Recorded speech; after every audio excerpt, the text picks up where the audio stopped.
Баршаңызға қайырлы күн. Бүгін үй жағдайында тауық сандарын пісірудің бір тәсілімен бөлісемін.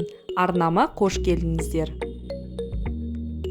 Бізге ең алдымен 3-4 тауық саны, өздеріңіздің қалауларынша, зәйтүн майы, соя тұздығы, паприка, қара бұрыш, сарымсақ 10-12 талдан қоссаңыздар болады, және бал.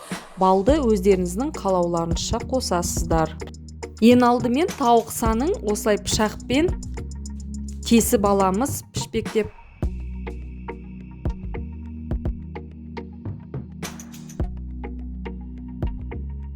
Енді тауық сандарын үстіне бал қосамыз. Дәміне қарай өздеріңіздің қалауларынша. Мен 2 ас қасық қостым, себебі түсін қызартады. Одан кейін соя тұздығын, паприка, сарымсақты үкіштен өткіземіз.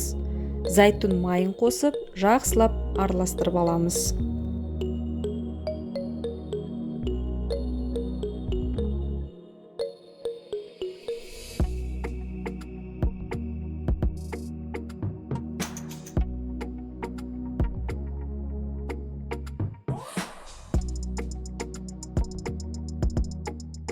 Енді осы қоспаны қолымызбен жақсылап езгілеп жағып шығамыз, жан-жақты.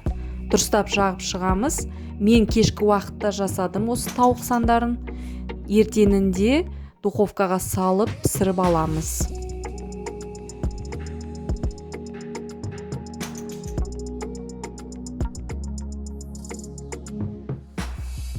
Енді дайын болған тауығымызды бір түнге қойып қоямыз, бетін жауып. Қызып тұрған духовкамызға бір жағын қызартып пісіріп аламыз, одан кейін екінші жағын пісіріп аламыз. Осымен үй жағдайындағы тауық сандарымыз дайын болды. Астарыңыз дәмді болсын.